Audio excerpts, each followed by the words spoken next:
I want the real story. I want the inside.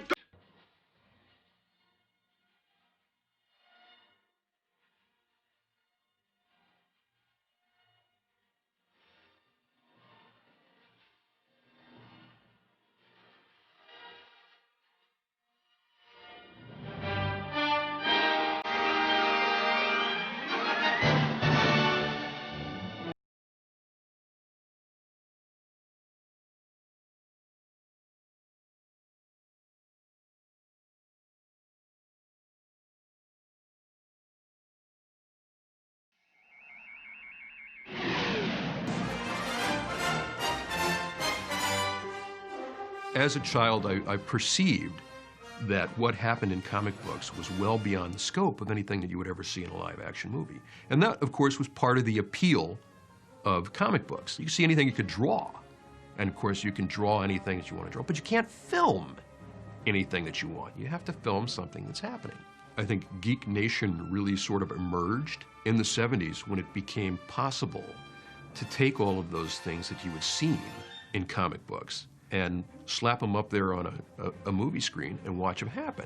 An interesting thing starts to happen in the 70s where you get the people who are becoming the filmmakers grew up on the fantasy stuff of the 50s. This was something that sparked their imaginations when they were kids, and then they wanted to capture that and bring that back and tell those stories in a way that modern audiences would appreciate it. I think there was a paradigm shift, and I think it was a good thing, and it allowed for more complex programs of pictures. I did all the Kubrick films during that time, Clockwork, etc. The Towering Inferno, which was another one of those great big things, and then we did The Exorcist and Superman, ultimately. That fundamental change that happened was really evidenced first by Jaws. It was the first film that was a blockbuster type of release with blockbuster expectations and with a superstar celebrated property. After that, companies began to look for those films that would reframe their company. It would reframe the expectation of what their film slate could be. And everybody said, get me one of those. Probably most trends are upon us before we realize they're there. By the time we pick it up as a kind of a trend, even if it's something we're contributing to. I would expand that thought to Star Wars itself, which I suppose set its own trend. At the moment of the creation of these things, I don't think anyone would have predicted the kind of reach that it would have, and therefore that it would ever be defined by the term trend. I think one of the great things that I don't see as much in the movie business now as I used to see, and it was both good and bad in the old days, but you don't see the pirates anymore. You don't see those people who would take gigantic risks with some of their own money and a lot of other people's money. Where it came from, I don't want to know, okay? But, I mean, whatever it took the Salkins, these people from Europe to find Superman, and then decide to make an epic movie about Superman in 2 parts. I mean, I don't know what got them to that decision, but it was a brilliant idea. My father, Alexander Salkind, was an absolute wizard. Really had this extraordinary talent to find money, and also he had an incredible charm in a different way, but you know, he would hypnotize people, literally. Had very blue eyes, and just look at them, and hypnotize them, and they would give checks. I've tried it, doesn't work. Doesn't work. The Salkinds came to us and wanted a distribution deal, and as I recall it, we ended up with U.S. distribution rights only at that time. The negotiations were impossibly complicated and very difficult, and Salkind was very bright, but very difficult, and so were we. It was a time of desperate characters, and they made movies with a kind of ferocity and energy and fury that's not possible with large corporations. We were finishing The Four Musketeers. Ilya came up with the idea, actually, said, hey, what about doing Superman, the comic book, as a film? So I said, well, it's going to be expensive. And then suddenly I said to my father, let's do Superman. He said, it's known, this Superman. I said, it's known? It's as known as Jesus Christ. Everybody knows Superman. So he went to talk to his backers, and they all reacted well. And then, okay, we said, yeah, let's do it. Then we proceeded with looking on how to secure the rights. In August of '74, a representative of DC Comics flew in to London. That was a gentleman called Bernard Cashton. The key for DC Comics was, and actually there is a clause in the contract, which is called integrity of character. The arrangements for the first couple of Superman movies were very exhausting. That was a very daring idea at the time. There had not been a comic book movie prior to Superman, other than the serials in theaters really in the late 40s. There, of course, have been television shows, the Superman TV show, but to do... Comics had absolute control on everything that was done. Of course, who would play Superman? They approved Cassius Clay, Muhammad Ali. They approved Dustin Hoffman. They approved Al Pacino. They approved Jimmy Caan. They approved Steve McQueen, Clint Eastwood. It was a smorgasbord, you know, a real mix. Some of it, when you look back in retrospect, is kind of funny because you have the approved list of actors who could play Superman or Lois, and included most of the stars of the day, including some who probably should never have been in those roles, but just had enough box office appeal, I guess, at the time to technically count as approved. That's when, of course, things start to move, let's say the Alexander and Ilya way, where we started seeing things bigger and bigger and bigger and bigger. So we started William Goldman to write the screenplay. And after 3 hours, he said, look, guys, I just don't see it. And very nicely, we parted. So then, of course, my father, who had already raised some money, of course, he was getting nervous. He said, so what? So Mario Puzo. Yeah, Godfather. Oh, okay, let's take Mario Puzo. Mario comes in, talks like that, slow, smoke big cigars, Italian a bit, you know, like that. And so we talked, and he says, I like it. And it was interesting because he spent a few days at DC Comics with the editors there and sort of looked a bit at their archives and immediately picked a few things that he thought would be very cinematic. So the elements of Mario Puzo that stayed in the movies are the use of Krypton, the use of the Fortress of Solitude. I mean, it seems like evident, but in fact, there are so many things in the comic books that you could have done. That was a 500-page script. It was gigantic, it was extraordinary, it was an absolute saga, and definitely 2 movies. We had talked about that since the beginning, right, with Mario. Very strong, I mean, very solid, the construction. It's Mario Puzo, it's a good writer. And then, of course, the director's story came up, right? I mean, I don't know, every director under the sun was considered. I think we approached Friedkin, we approached, definitely Peter Yates was very interested. We approached John Guillermin, who was very interested. I had a meeting with Sam Peckinpah. This is a very interesting meeting because I think it almost got to a point where a gun appeared or something. Anyway, we did not do it. Then I come up with the idea of Guy Hamilton, Goldfinger, Bond, and I say to my father, okay, what about Guy Hamilton, Puzo, Guy Hamilton, Bond, Godfather? Yeah, that sells, because I would adapt myself to the mentality of the buyers. Then Mario did 2 drafts and then said, fellows, that's it for me. I think I've given what I can. I cannot do any more. This is when Guy insisted that we needed a further rewrite. And this is when we approached to the Newmans and Benton. We got a call from the Salkins. And they said they had this, they wanted to do a film, a 2-part film about Superman, and that they had this over from there and write the subsequent drafts. You know, you got to get a star to play Superman. So at that point, I said, okay, well, I'm going to offer it to Robert Redford. And he read it, and he wrote me a very nice letter saying, I'm sorry, I don't think I can do it. I then offered it to Paul Newman, and then I said, let's offer him the 3 parts, Jor-El, Superman, and Lex Luthor.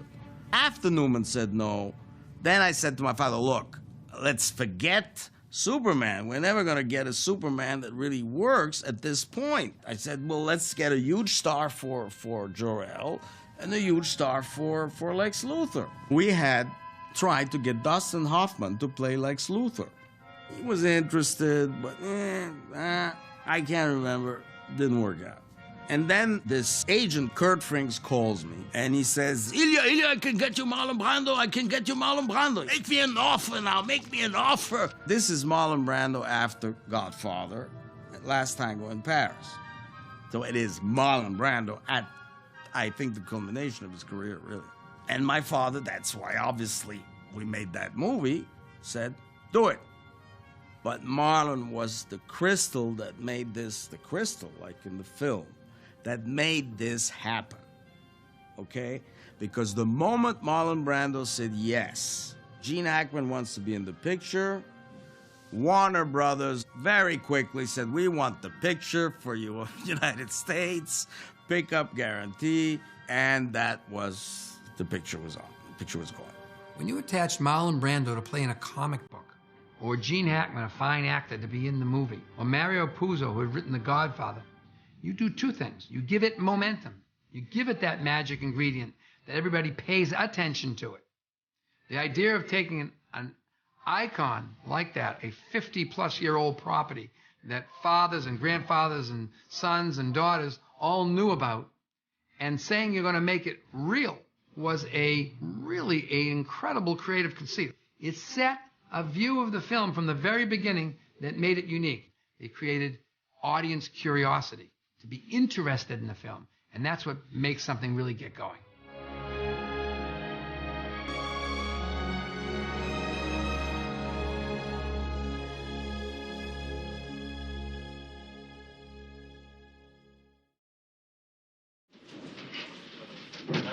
Going down? On up, up, up.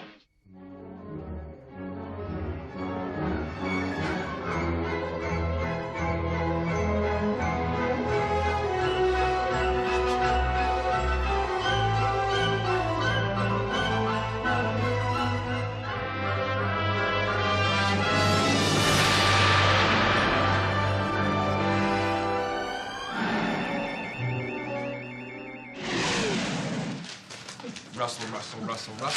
Oh, Jesus. Get the picture? Show him. Get the picture. He'll see it. I mean, just indicate it with your eyes. Picture? Now, take your time. Now, really nail him. This is the most honest thing you're going to do.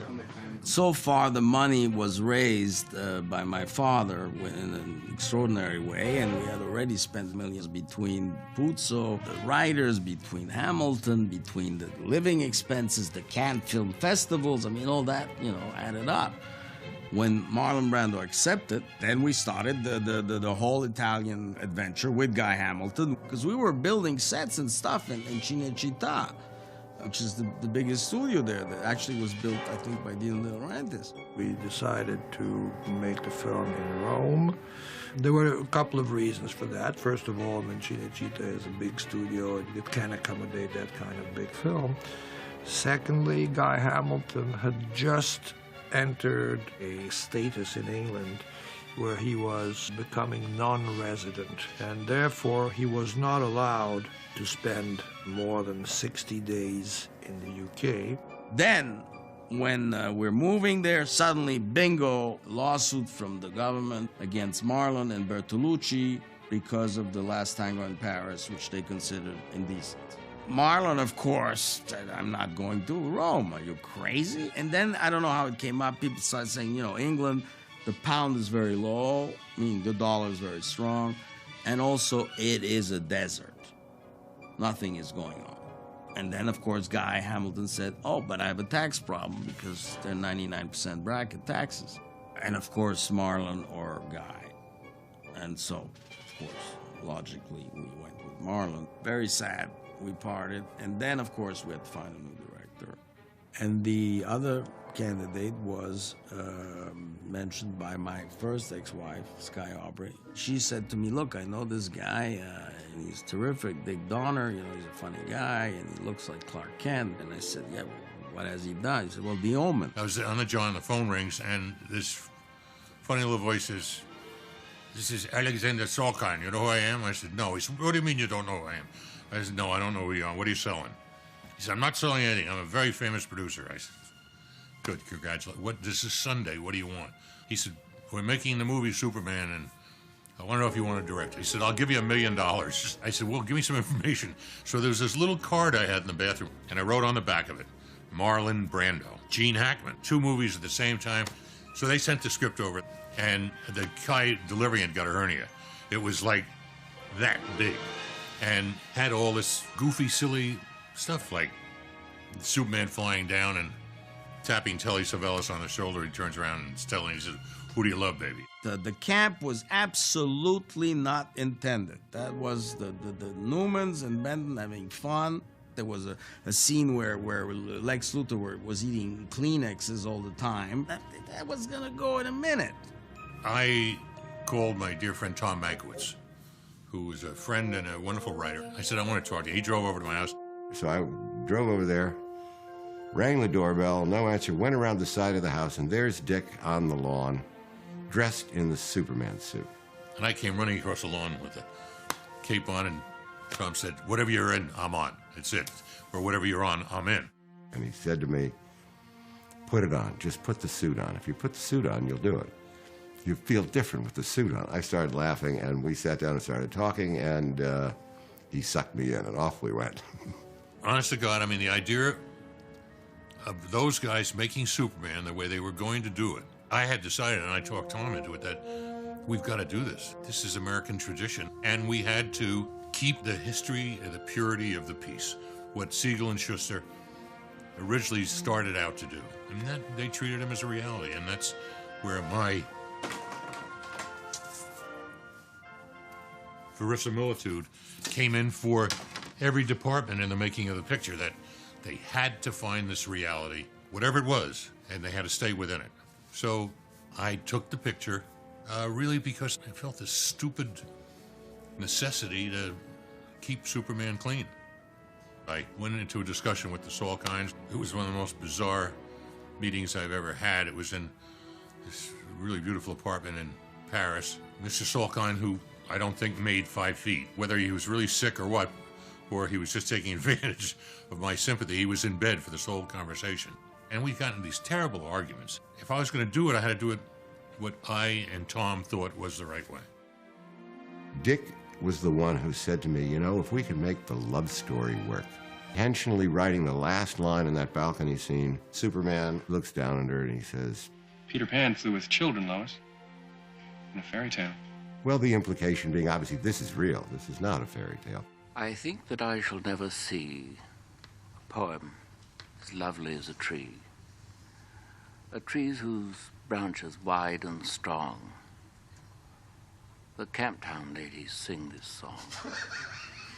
Doo-dah, doo-dah. I had a shooting date of Brando. I called Jay Cantor. Jay was Brando's agent, and I said, I'm going to see him. Give me some hints. What do I do? How do I handle him? He said, well, that's interesting. He wants to play it like a green suitcase. I said, look, I studied a little method and everything. I don't understand the green suitcase. Look, Dick.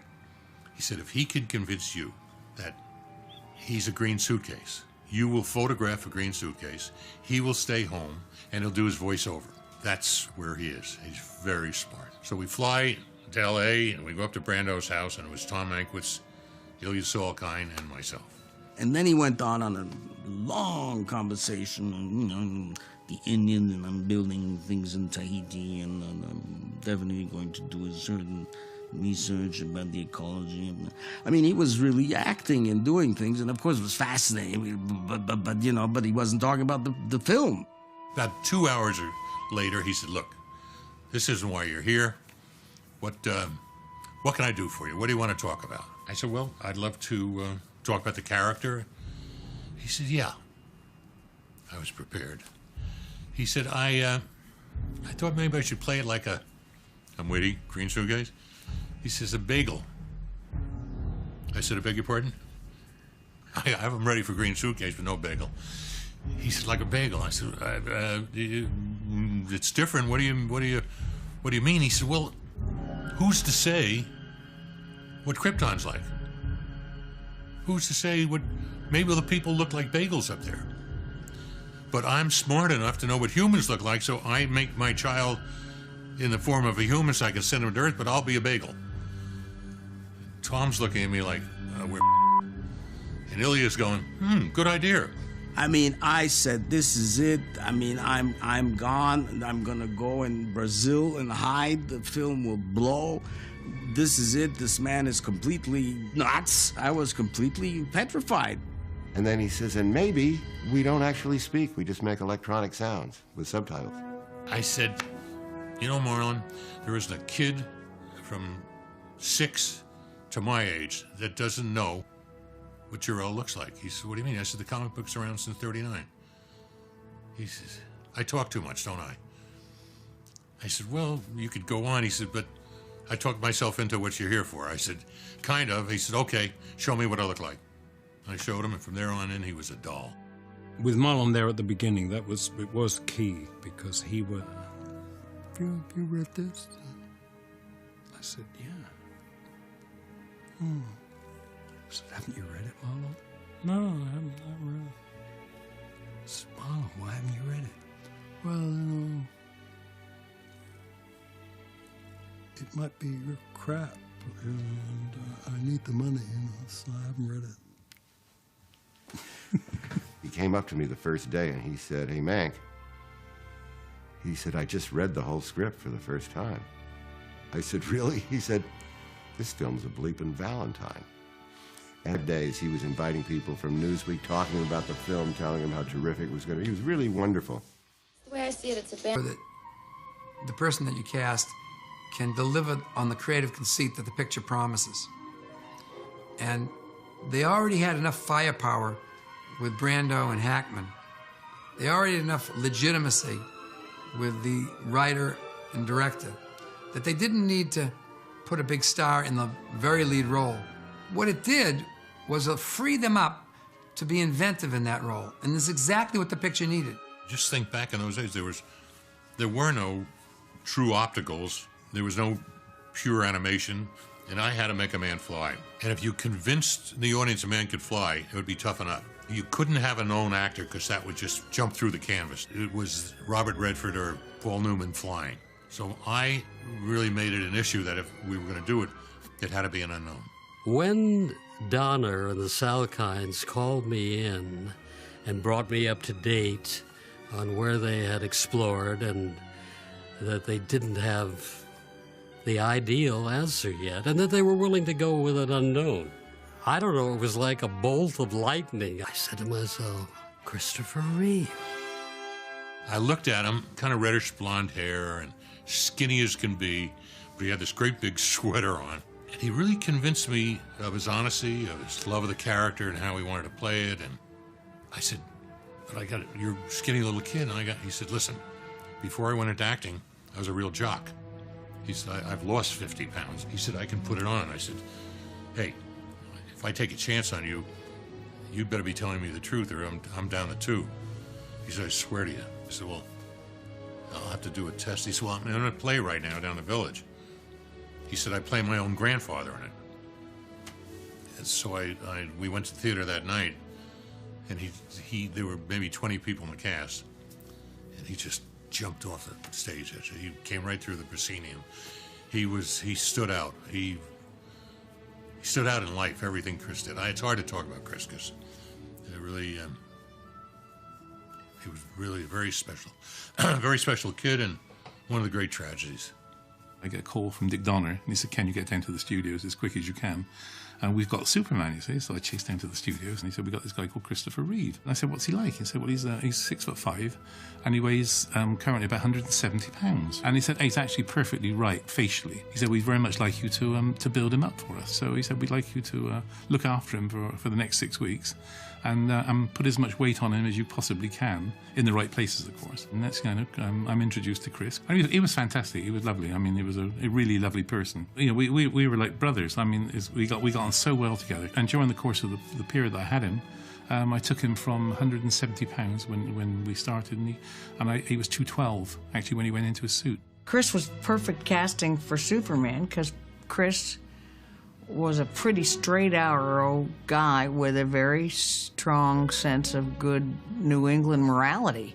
I mean, he really, really did have, which was one of the things I loved about him, a strong sense of right and wrong, of what's decent and done and what's not done and what's cruel. And he was a very good person. I mean, he was a deeply honorable guy.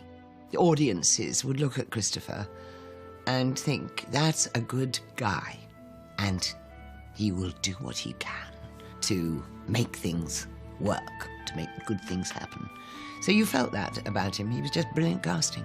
Chris and I actually were kind of put together on his request so that we got to know each other and took on certain mannerisms of Chris's as well as he took on some of my mannerisms, I'm sure. I think, young man, he wanted to make sure we sort of were on the same page. Chris believed. I mean, it wasn't just a performance. He believed he was Superman. He lived it, and he realized what a wonderful opportunity it was for him, but he didn't take it slightly. You know, I mean, he didn't have any embarrassment about it. You know, he became more than just a part. I mean, I suppose like Sean Connery became James Bond, and always will be. Chris broke away from that Superman image, but he must have known, since he nailed it, he would never be allowed to not be Superman. Any more at home like you? Not really, no. I didn't think so.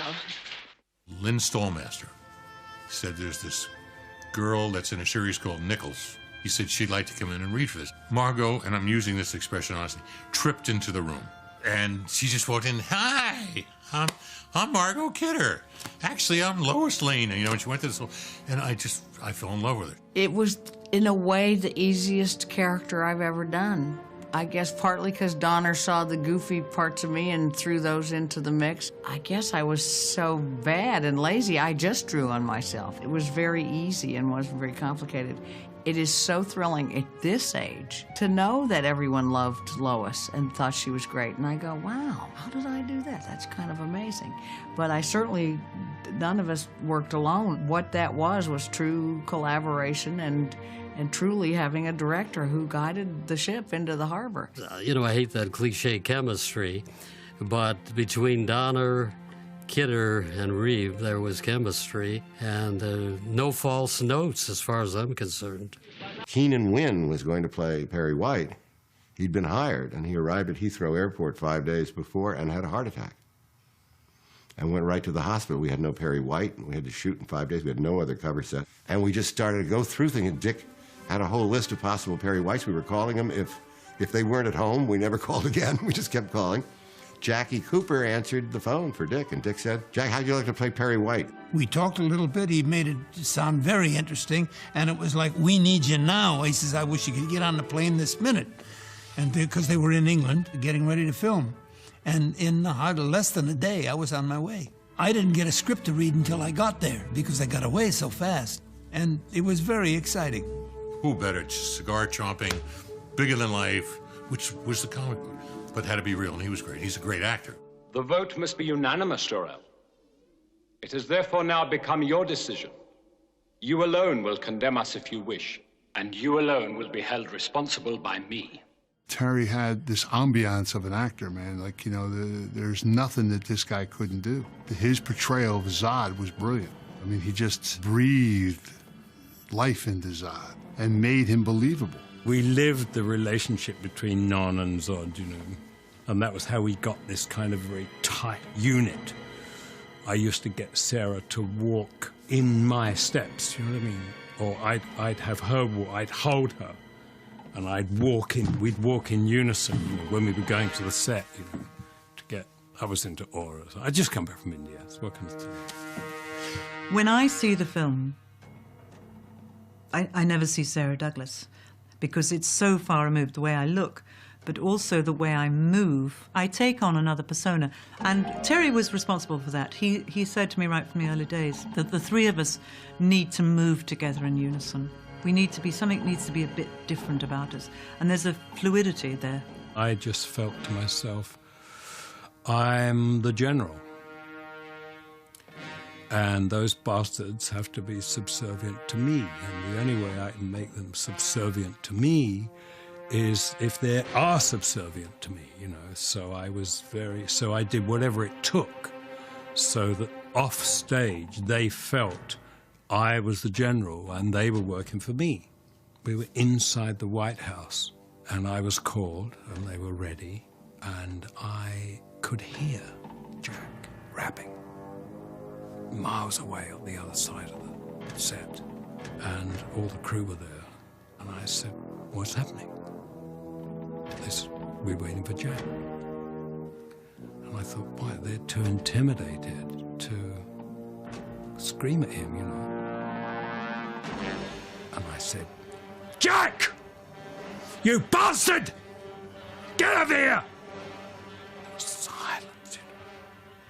And he had these big shoes to make him look a foot taller. He had soles like a geisha, you know, and suddenly I had boom, boom, boom, boom, and everybody was like, and he came and said, sorry, Joe. Don't do that again. Okay. Oh, God. Zod. Here. Very good. Very good. Thank you, PG. Thank you. This is wonderful. Thank you, Paul. Dick decided that he was going to approach this with class, with seriousness. And again, Marlon Brando and famous British actors of the stage playing the parts. It was that choice that changed everything. Is that any movie you make? You know, is the audience going to buy the illusion you're trying to create for them, no matter what that illusion is? If it's an emotional one, if it's humor, if it's pain, if it's sorrow, if it's making a man fly. And I felt this kind of moral obligation. It was the start of my career, but it was also a big studio, Warner Brothers. And I didn't want to fail them in a strange way, and we didn't. It became, I think, one of their greatest hits of all times.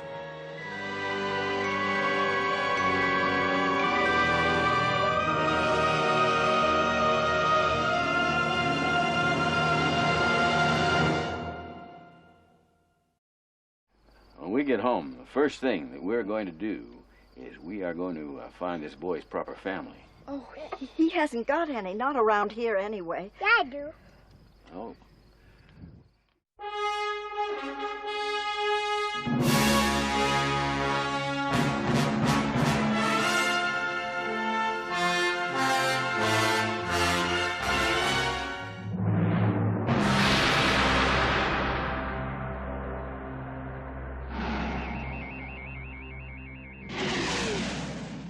Morgan? 166, take one.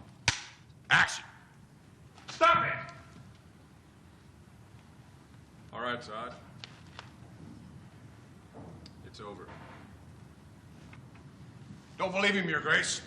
You don't know him the way that I do. I sense the presence of Jor-El here. We will destroy this place. And then kill him. As an old-time production person, I personally didn't think it was a very good idea trying to shoot two films at the same time. I personally think you're better to concentrate on one film, make that, and then go on and do the second film, and using some of the resources that you'd used in one. Whereas they felt it was easier to shoot scenes from one and two in the same place at the same time. And in the end, you get yourself into a bit of a bugger's muddle doing that. It was a continuing saga, the way Tom and I looked at it, that if you're doing one, hell, just as easy to do two, it's just that much more footage. One would lead into two, and for those that didn't see one, we would have a prequel. There's form in the substance.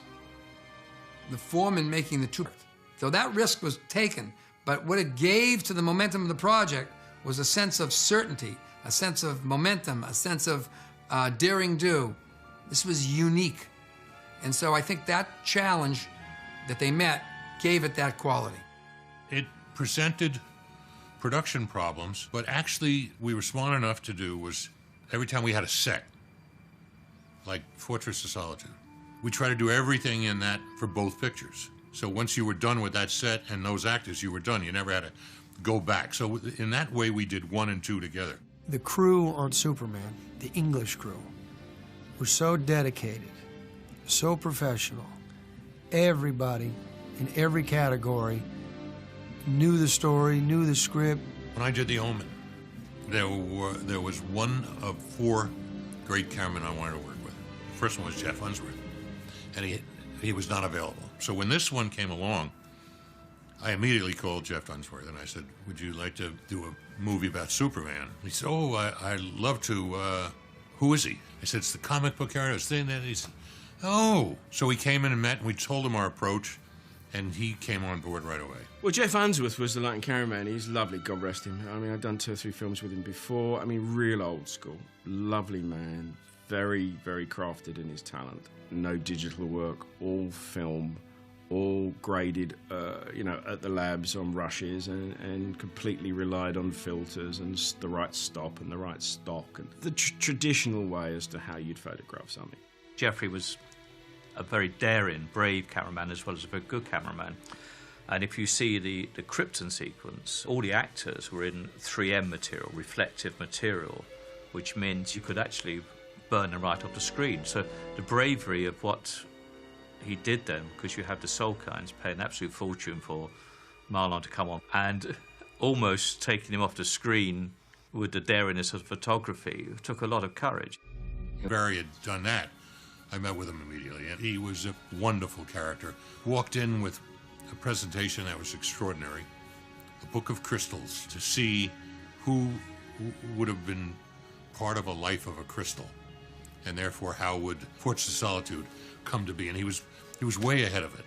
John, in a way, was asked to come along and get it together for, I seem to remember it was something like 6 weeks off shooting, so there was just that sort of time scale. I remember spending an awful lot of time on that Krypton set, because there's just the sheer scale of it, Doing those sort of things, because there's no yardstick to compare it to something else that's previously been done, you almost have to be there and say, it should be like this or like that or whatever. And it's really an instinctive thing that you hope sort of works, really. I mean, it's a huge spectrum. I like to think that, John sort of pulled it off, really. A lot of people in America didn't believe that it was made, that they were made in England. They thought they were American films, which is a marvellous compliment to the art department, the directors and everybody involved, and indeed English film. It was everyone, and all of the vehicles and telephones and posters and advertising were all imported from America. It was like retrofitting it. It was getting everybody to figure out how we did some of the shots first. Therefore, what technically you had to invent to do it, and at what order you had to do it. That was the logic behind the schedule. When I took over, they told me it's going to be fairly easy for you because we've been in pre-production for a long period of time. I said, the most important thing is let me see your flying, because if I couldn't convince an audience that this flying was real, you didn't have a movie. Then he went back to a TV show where he jumped out the window and he was on a board and you could see it. So when they showed me their tests, he jumped out of a window and he was on a board. I said, you guys are kidding. And on the first day of the flying, we were all there assembled. We were going to see, what we were going to be doing. And they had the team of guys who did the flying in the Peter Pan pantomime. They kind of hooked up a guy, and there was 3 guys with a rope. And they pulled the rope, and the actor went up in the air. And I remember looking at Donna and seeing Donna's face, and he said, "That's it." Then we knew we were in trouble. It was an absolute nightmare to make the man fly. And a fortune, absolute fortune to get there. You just can't give the special effects department, and by that I mean all of the effects, too much credit for the most unbelievable job, because they were doing things that just had not been done on screen before. I mean, I have no idea how they went about their work, except for the fact that it was like the Wright brothers. No one had ever made anybody fly on screen successfully. And no one had any idea 3 months before the picture how he was going to fly. And he flew green screen, black screen, blue screen. There was a little bit of animation. He was on wires. He was in gimbals that were very sophisticated. But 90% of the stuff was invented for the movie. And in the early days, we had little models of Superman. We were firing out of cannons across the lawn at Shepperton Studios. I did lots of flying tests. We even tried flying upside down. All sorts of innovative things like that were tried and tested. Because we were quite desperate at the time, you know. We hadn't really figured out how to make it most effectively. Yeah, we could do it, but we really wanted to avoid the sort of visible tricks. We wanted to be smooth. I came up with a system for making things fly, using 2 interlock zoom lenses. Christopher Reeve would be basically in one place on a pole arm that's pushed through the screen that you don't see, and he's there. And all he does is sort of make the moves, and it's the camera and the projector that make him look like he comes straight up.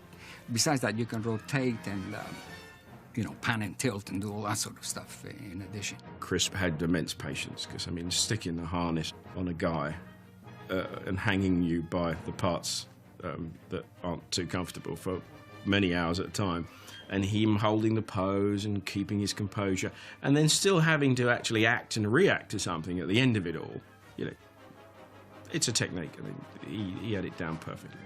I thought the flying was so dumb. I thought there was no way this was going to work. There was a lot of things during the flying scene that really tested one's confidence in the scene itself, where I didn't think it was going to work at all. Nowadays, when you see a man fly, hey, you want to see a man fly, you can fly. But in those days, you had to do it, and it was major thought process production. It narrowed down to a group of physical working people, not computers. But in those days, you had to do those things, and they were touchable, and they were unreal. And we saw Christopher Reeve fly for the first time in dailies, that it worked after 1.5 years of trying to get it to work. There wasn't a dry eye in the room. I mean, he flew. He actually flew. It was amazing. There weren't too many odd things, difficult things that I had to really, you know, break down on. It was much more the normal makeups. But there were times when I had to really be on the ball too. He looked close into me and said, "What are you trying to do? Turn me into a ping pong ball?" He said. Difficult to explain to him, and he was a bit worried. Anyway, I then carried on doing my makeup, and as usual, and it worked. He didn't worry about it after that, but at the time, he seemed like he was quite concerned. We agreed this would be down, right? Yes, and I'll go over there in a perfect piece of coordination, raise it, and go out. We can all go home. It'll be take 733. Donna, he must have been exhausted. I was a young guy. Donna was a young guy as well, but he was in his late 40s at that time. I was in my late 20s. And now I know, having directed some movies myself, what the exhaustion of shooting a movie, let alone trying to cope with 5 units. And absolutely, as Dick, this was the great opportunity of his life. This was I mean, I know he felt this was like manna from heaven to have such a subject which he felt he was perfect for. So Donna was taking all this pressure. He was coming into the rushes in the morning and looking at them with me, but there were 5 units. So some mornings I would have 3 hours of rushes, maybe. So it became a real log jam. I just didn't realize under what real pressure he was under. Mr. Salkind was, with it all, a very smart man. And he came from a family of very well-known producers. I don't think he or his son or Spengler, one of their producers, you know, all these people, I don't think they had any concept of what the film would be. As far as I'm concerned, their sole interest was, how do we make it cheaper? And we would come up with these ideas, but it would be an important idea that you had to be able to execute here. I'd say, go, do it. And then they would say no, but my people would go. And this went on for a million things. God rest his soul, my father, Alexander Salkind, was breathing very hard on my neck. And I would go on the set. I would just stand there to, you know, put more pressure. But it was horrible. It got so bad, I couldn't talk to them. I couldn't stand the sight of them, quite honestly. And I just, you know, stay away from me. Stay off the goddamn set. I'm sure I came up with the idea there, that I said, well, why don't we hire Lester, who we have a very good friendship with Musketeers, and actually I think we even considered him at one point to direct it, because he will be like another producer, and being a director, okay, let's face the worst. If everything really goes bad, perhaps he can take over. He came on the set one day and he said, Dick, he introduced me. I said, listen, he said, I'm here to be a go-between. Nothing more than if you have something to say to them, say it to me and I'll tell them. If they have something to say to you, they'll tell me. He said, I'll help you any way I can if you need me. I said, look, I don't need you in the process of making the film, but that's great because I really don't want to be involved with these people. But it made for an uncomfortable situation, obviously more uncomfortable for Dick than anybody, knowing that a director, especially one of Richard Lester's quality, was sitting there, but nobody knew if Alexander Salkind was going to fire Dick Donner, then where were they going to be? It must have been a blow to him, because essentially what it was a sort of Damocles hanging over his head that he could be fired, because directors can be fired. Don't forget, this isn't a studio picture, this is run by the Salkinds. Donner protected us from a lot. And he was an actor, and he knows that that's not something you pass on. So we knew this was going on in the background, and you couldn't miss that there was tension between the Salkinds and Pierre Spengler and everybody else. I mean, everybody else. It wasn't just Donner. There were lots of things going on in the background and lots of confusions, but Dick, in his own way, was the one who's kind of weaved it together, you know, and he had a kind of tight group around him, like Jeffrey Unsworth, David Tomlin, assistant director, Stuart, the editor, myself. So there was a nice group around him that kind of guided it through. And I must admit, because Jeffrey Unsworth died before he never saw the film, and we had quite a few showings for execs and that. It never seemed to be a happy experience. We reached a given point where we had finished everything with Brando and Hackman, and we realized if we were going to make the date, which was originally summer, but was getting tough to make that, we had to concentrate on one. Warner said to Dick and said to me, the most spectacular effect. We got John Williams.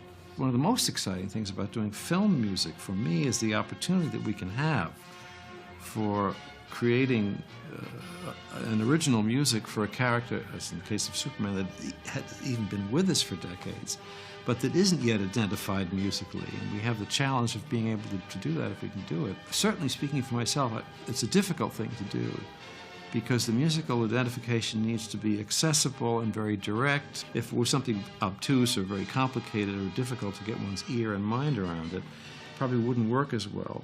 I'm delighted that Superman is identified by the music from the film and not from the radio or this or the comic strips or whatever reason. I don't think it had music that, at least that I know or remembered. You're a dreamer, Lex Luthor. A sick, twisted dreamer. Your plan couldn't possibly work. I'll admit there were a few problems, which, by the way, is target 0 right here. Ooh. Got it. This picture never had a preview. Never had a preview. We had a rough cut, and I wanted to run that continuity with an audience to find out, hey, am I anywhere near where I should be? Is the audience going to be happy? Have I not told something? So we arranged to have a preview in the United States, and we got a telephone call, and they said, come into Warner's, we got to talk to you. And I came in and I said, look, we got a problem.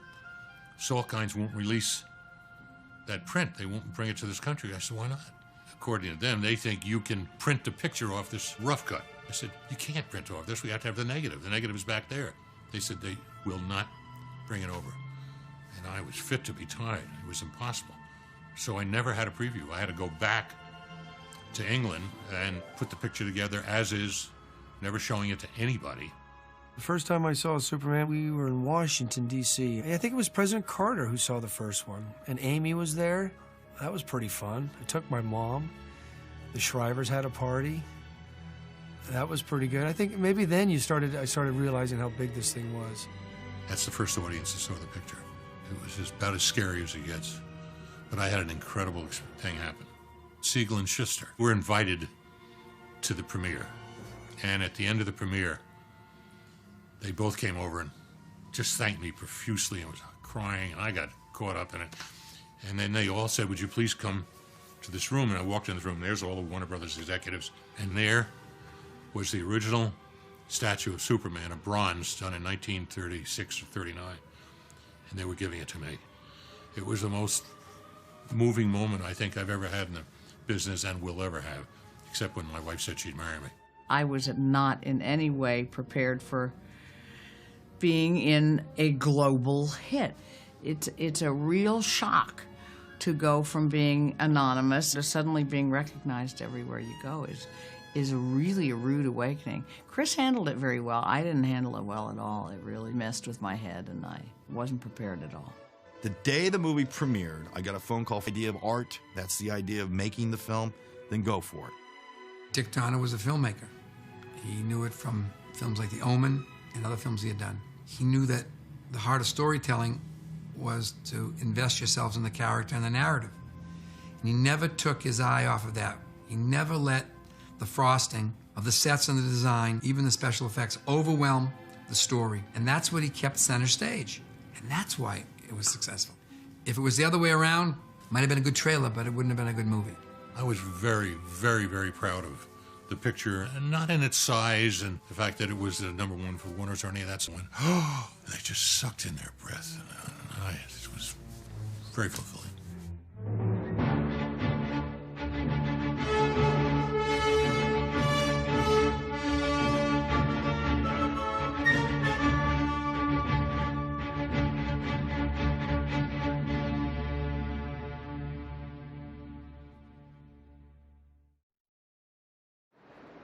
General, would you care to step outside? Come to me, son of Jor-El! Kneel before Zod!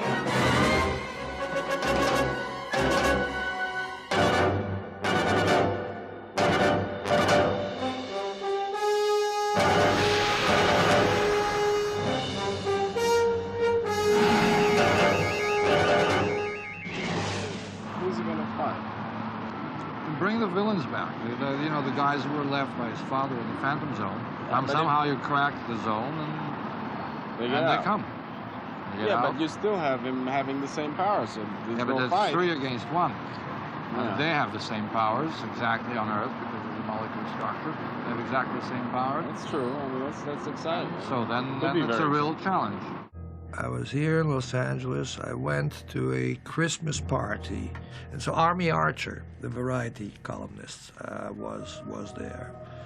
And we started chatting, and he said, so I hear there was tension between you and Donner. And I said, yeah, there was, it's true. But, you know, the result is there. The man made a great movie, and so I'm looking forward to finishing Superman 2 with him. Army called Donner and says, oh, so I spoke with Pierre Spengler, and apparently now all is forgotten, and you're going to go do Superman 2 together. To which Donner said, well, if he's on it, I'm not. And that was published, actually. You can look in the Variety. If you look around the end of the year of '78, that's where it was. It created the atmosphere and the tension for us, and by us, I mean the Salkins and I, and the Salkins are very loyal people, had been there from the outset, and if the gentleman didn't want to work with me, then we had to find someone to replace the gentleman.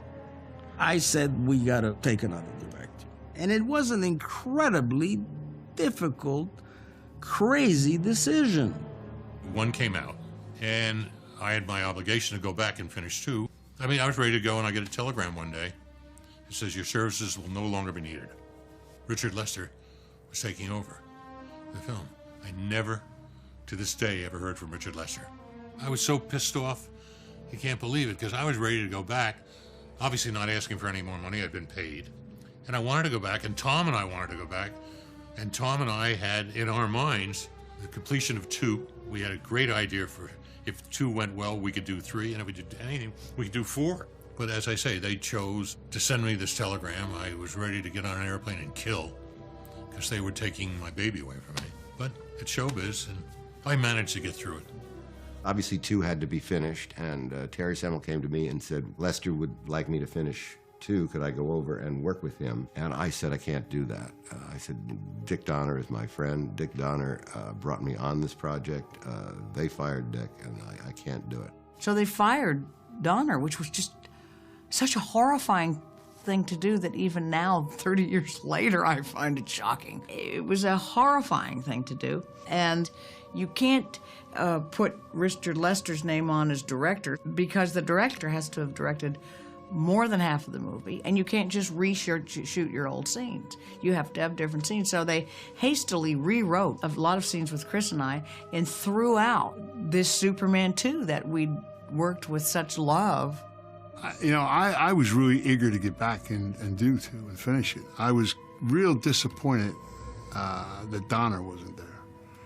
And I thought maybe it was a lark, that they had to be joking that he really, you know, because the stories were there when we were doing 1 and 2 together before 1 was released. I mean, Lester was there and walking around, and the rumors had started.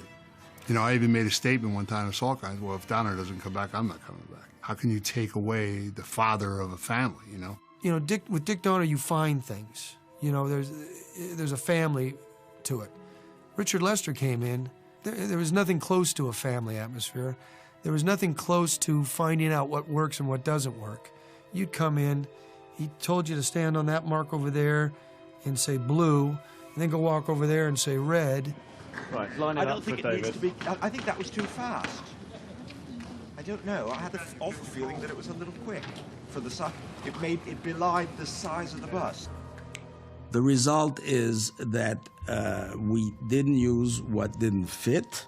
We worked around what was there, but of course we had to invent new things because it wasn't the same picture. He was only a boy who will never become a man. And what we did, and Lester did, I think, wonderfully, is he adapted the whole second picture is like the New York style. The fact is that we went the comic book thing. Do you have to ice up the tanker as well? Yeah, that's all iced up underneath. Stuff they put in Christmas trees, you know? Yeah, yeah. And do these little pedestrians, they slide back and forth? Yeah, they move. Actually, they were mostly for the, you know, when the gale was blowing, when the wind was coming down the street. Just you get it going, wow. Yeah, because you can't really get away with it. We had a meeting before anything. We just, you know, we all got together in a room in Pinewood Studios with Richard Lester and all the heads of department, special effects and the art department and my department and the sound, and everybody got together. We were given a list of Superman's attributes, if you like, you know, what his powers were. We all sat around discussing these ideas of what we could get Superman to do and not do. It built up team spirit too. It helped a lot. It made, you know, people sort of think, yeah, it's a good idea. We'll make that work somehow. Don't worry, we'll make it work. Or, oh, this is a problem, you know. But it was a great spirit on the whole business. Was terrific. So then I realised that I was having to plan something which was like a jigsaw in a way. So I had to dovetail what John Barry had done in preparation for 2 into what the continuation of my work was going to be. So it was an interesting exercise in combining the 2 and rebuilding some of his sets in a smaller scale so there was a flow from 1 to 2.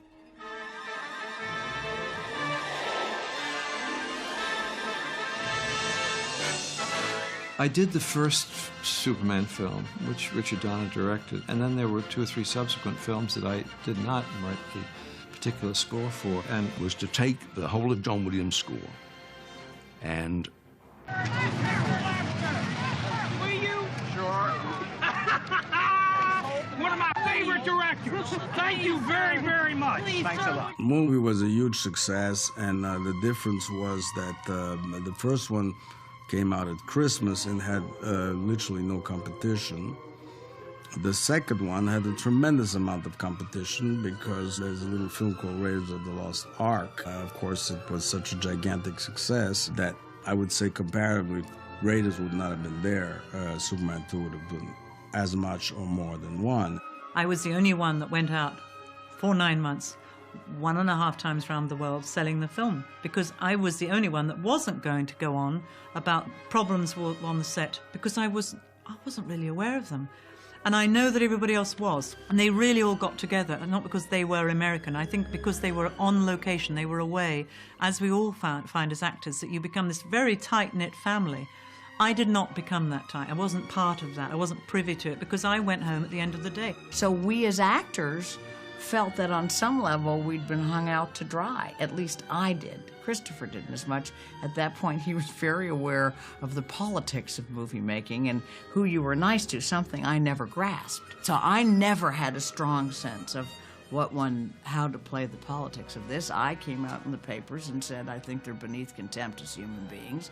And then they put that on the cover of Time Out magazine and thus blew a lot of parts. Superman is definitely something I had emotional ties to. It was an extraordinary adventure. I think even from the industry history point of view, for movies of that size to be put together independently as we did, and that was the genius of Alexander Salkin, to be able to raise this kind of financing is truly amazing. And I think it's completely impossible today.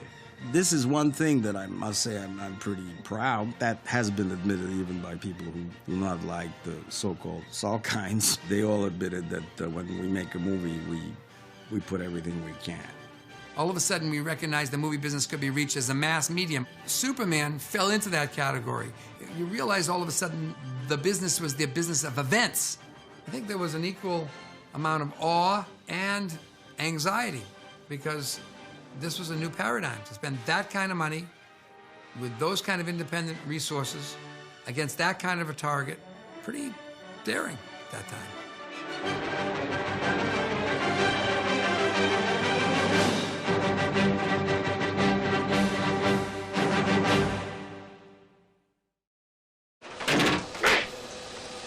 You always wanted to fly, Kent.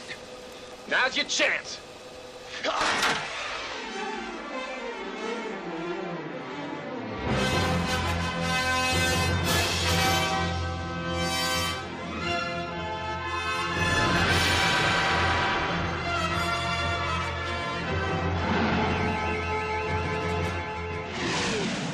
Superman 3 continues. Will you be Superman in Superman 3? Sure, I've agreed to Superman 3. I love it. Okay, So, thank you. hi, all. Hi, how you doing? I loved the first two Superman films. I thought they captured the quality sank. I don't think it was the genre cooled off. I don't think it was that America was tired of Superman. I think it's just a matter that the quality was not there like it had been originally. I actually wrote a treatment completely different from the Superman 3 that was made. It was a gigantic, much more cosmic picture where we were introducing Brainiac, we were introducing Mxyzptlk, and Supergirl. Warner's didn't like the treatment. And then, of course, there was the Pryor thing. Somebody saw Pryor on a Johnny Carson saying, wow, I'd love to be in a Superman movie. I think the problem with success is sometimes you get very nervous that you're not going to achieve it in the next version. And so you go to anxious lengths to try to protect the success. And so it seemed like, oh, a guarantee, put Richard Pryor in the movie, and of course the film will be a great success. But it skewed the sensibility of the film, turned it more toward comedy than toward the semi-serious drama that the first two movies had been. And I think that really was the beginning of the downward slide. Not enough faith in the character and in the underlying material to realize that one could do another and another and another without sort of gussying it up. Richard was a boyfriend of mine from Some Kind of Hero, and Richard was a really brilliant actor, which nobody ever gave him credit for. They just put him on a set and say, be funny. And I think Lester made a very similar mistake. He was not given the respect he deserved and had earned as an actor. I'm not sure of all the ins and outs about it. It didn't work for him on the set. He was terrified of the flying stuff, and I think he was pretty heartbroken. We definitely wanted to use Pryor's talents. I mean, there's no point in getting somebody like Pryor unless you can give him something to do. But we were equally intrigued by giving Chris a whole new thing to work with. And I think he does the evil Superman brilliantly. Bad Superman for the fans was like showing a portrait of the devil. We touched a raw nerve, not knowingly, certainly, and I guess even DC didn't realize that. Lois, are you going someplace? Well, Clark, you know, some people get to go all the way to Smallville, and then there are others of us who have to go to Bermuda. Golly. Bye. Margot got a pass on that because, of course, we cut her. First of all, nobody forced her to come back to shoot because there was no deal that she had to. Once we went into the direction the film went, without the Supergirl and all that, of course, we wanted another love interest. So then we came up with Delana Lang and then Ed O'Toole.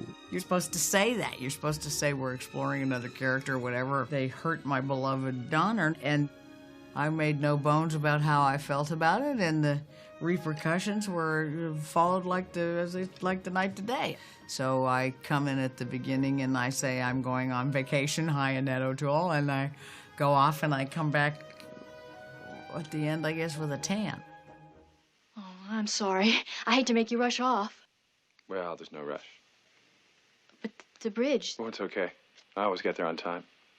Come on, let's relax a little. When I first got there, all my stuff was with Clark Kent. I remember the day I saw him in the costume for the first time. And there he looked like a mountain. I remember it was one of those moments from you see in movies where you see this kind of the chest, and then you go up and see the shoulders, and then you see this head, and it's like, and I literally got chills.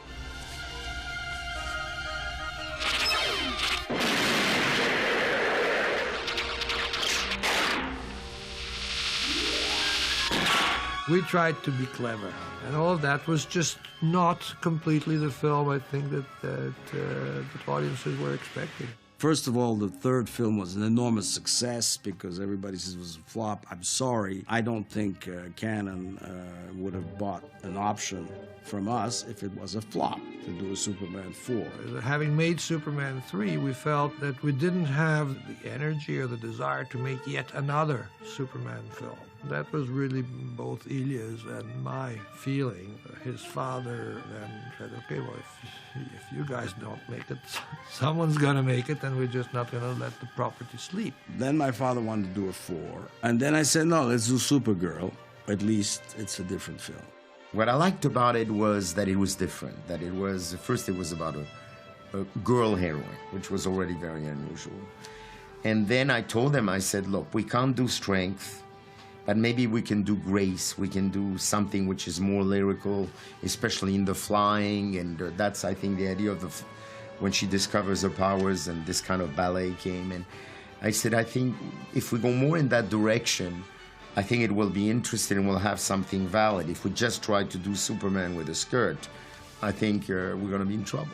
Yeah, they wanted a completely different sort of feel to sort of the Superman to the Supergirl. I mean, she was doing aerial ballets in Scotland, and she was sort of a more delicate thing, it felt to me anyway. When I auditioned for the movie, it was all the same people involved, the Salkins and Timothy Burrell and Alf Joint, who trained me for Supergirl. That was Chris's same guy. All the people where I learned how to fly, those were all the same people that had worked with Chris on the Superman movies. So there were a lot of similar crossover.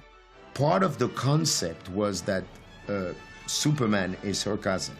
And when she comes to Earth, he's there to kind of welcome her. And 3 months before we started shooting, Christopher just didn't feel right about being in the picture at all. So that part of it disappeared. And that was a big regret for me because I really felt that it made it special. In the initial script, I was the only one in there. I was the only one in there, and I kind of was wondering whether is Supergirl Superman's sister? And I was curious with Jeannot. I said, when I see her, shouldn't I mention Superman, or should there be some kind of connection? He goes, no, this is her world. And it got to a point where, why was I there? I did a movie after Supergirl called The Legend of Billie Jean, and even in that film, they got it a little bit more right about an 18-year-old, 17-year-old going through certain rites of passage, and I felt like in Supergirl, they were shying away from it, I think just because there was so much money in the film and so much kind of expectation, they couldn't really explore a girl's journey, and my wish is that now they would revisit that kind of story and find a way to tell it with depth and humor and a story that you can actually follow. But you know, the film didn't do well, except in some territories. It didn't meet our expectations. I don't think we missed. I think it wasn't what people expected. I don't know how to say this, but I mean, there was a Superman 4, which did not help the cause of comic book movies. We were lucky to get the rights, to succeed in getting the rights to Superman 4 from Warner Brothers. And I told Yoram, my partner, the president of Canon, it's time we do a comic book story. We wanted to bring, I think, something new and fresh to Superman, and that's why we decided to put Superman saving the world from the nuclear weapon. Chris mentioned that since they were trying to restart the series, and he felt Superman needed some special edge to it. This was a movie that... Effective immediately, I'm going to rid our planet of all nuclear weapons. Sidney Furie, which is a well-known director, was hired to do the movie, but at least going in, all of us believed that Sidney Furie would be the right one. The only way there would be a fourth is if Chris wanted to do it. And, you know, everybody wants to make money, and it would be great to do another one to try to have everybody forget about number 3. I think what happened in number 4 is that Chris was doing something that he wanted to do, you know, become more involved in how Superman was shaped. I think that's what got everybody back together was, if it wasn't for Chris, Superman 4 wouldn't have happened. If you teach the earth to put its fate in betrayed. Cannon at the time had come out of just real, in the old days, a real low-budget movie, both roles, but that's what its original conception was.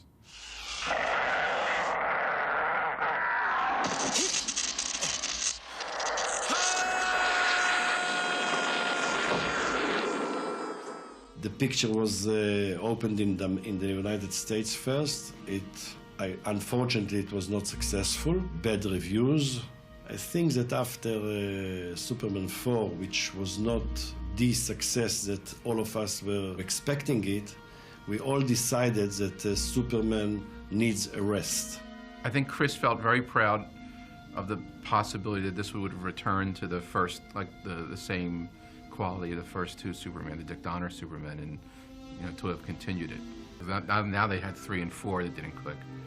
So it seemed like, you know what, this franchise isn't going to happen for a while. I think if you had Dick Donner, if you just left it to Dick, maybe I'd still be playing Jimmy Olsen to this day. And Chris would still be flying around. Who knows how crazily great it could have been. But the fact that you change directors, change all these personalities, it shows. It could have been amazing. But what happened is, things change, and so does this, what goes on screen, I guess.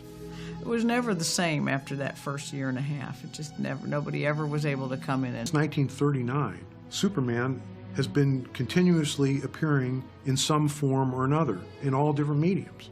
You had Superman comic books published continually. You had the Superman radio show. You had a Superman newspaper comic strip.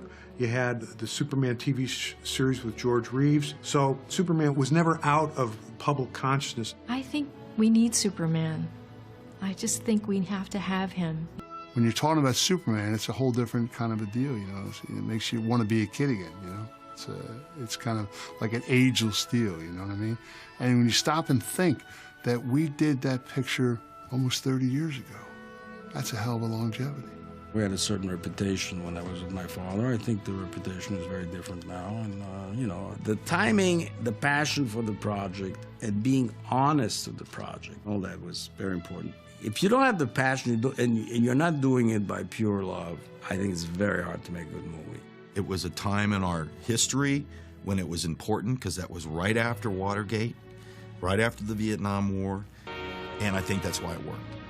My beloved little grandson life. For a whole generation of children, it would be their first movie experience. And I had the feeling that by the time that generation grew up, more of them would look to Zod as an idol than Superman. And there's really funny experiences happen. I was in New York, and there's 3 guys standing right in my path, staring me down. And as I get really close, one of them said, "You that Zod?" And I said, "Smile when you say that." And they just peeled away, and It is now part of sort of American culture, film culture. As far as how it affected me and my career and looking back on it, it propelled me and my future opportunities very well. It made me some wonderful friends, Christopher in particular, and Margot. I was offered every comic book in sight after it, and I felt I couldn't do another one ever because that was it. I did it. I think I probably felt I couldn't do it as well. And it was a stepping stone, a moment in my life that had many, many consequences. Richard Donner's work on that picture was groundbreaking. But for Dick Donner, there would be no Batman movie in 1989, which in and of itself was revolutionary. There would be no Spider-Man movie But for Dick Donner's Smallville sequence, there would be no Smallville television series today. He set the pace. He proved it could be done. Success has many fathers in Hollywood, and failure is an orphan. That success, a lot of people claim they saw it coming, they designed it, they divined it, but what was certain is it changed the paradigm, and every major company said, get me one of those. Batman and Superman were 50-year-old properties. They were part of the lexicon, the language of American pop culture. And so the combination of finding it and executing it and delivering it to the marketplace at the right time with the right marketing